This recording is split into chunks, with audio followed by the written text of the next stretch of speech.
சீதை எங்கிருக்கிறாள் என்று தெரியாமல் ராமர் தவித்து கொண்டிருந்த வேளையில் அவ்வளோ பெரிய சமுத்திரத்தை தாண்டி சீதை இருக்கும் இடம் கண்டுபிடித்து அவளோடு பேசி ராவணனுக்கும் புத்திமதி கூறி சீதையிடமிருந்து ஒரு அடையாளத்தை பெற்று அதை ராமரிடம் கொண்டு வந்து கொடுத்து இறுதிப் போரில் ராமர் ராவணனை வென்று சீதையை திரும்ப பெறுவதற்கு பெரிதும் உதவி செய்தவர் அனுமன்.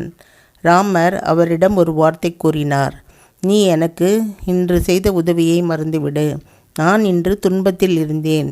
நீ எனக்கு உதவி செய்தாய். நாளை நீ என்னிடமிருந்து ஒரு உதவியை எதிர்பார்க்காதே.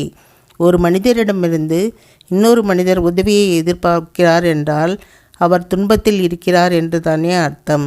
நீ துன்பத்தில் இருக்க வேண்டும் என்று நீயே ஏன் எதிர்பார்க்கிறாய்? நீ நன்றாக வாழ வேண்டியவன். எனவே நீ இதுபோல் எதுவும் எதிர்பார்க்காதே என்று கூறினார்.